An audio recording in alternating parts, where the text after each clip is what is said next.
Hello, shalom. Hivi unajua sio kwamba hawajui kwamba unayo nuru. Wanajua. Nuru yako inapowaka ndio maana wanaipinga. Siku zote huwa watu hawawezi kupinga kilichopo gizani.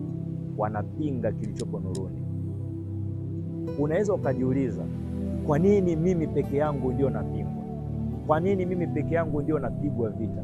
Kwa nini mimi peke yangu ndio nageukwa? Kwa nini mimi peke yangu nikifanya wema unageuka unakuwa ubaya kwangu? Nao watendea mema, nao wasababishia mema, wanakuja wananigeuka wananifanyia ubaya.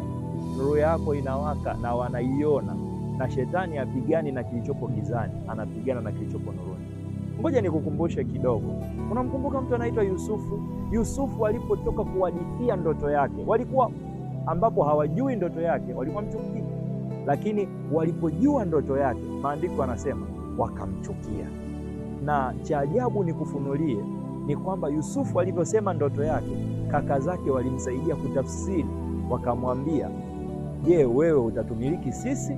Yusufu akahadithia tena ndoto nyingine, baba yake naye akaitikia akasema hivi, ina maana wewe utatutawala sisi, utakuwa mkuu kuliko sisi.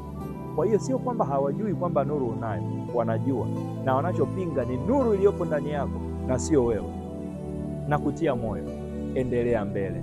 Ukiona vitu kama hivyo, endelea mbele.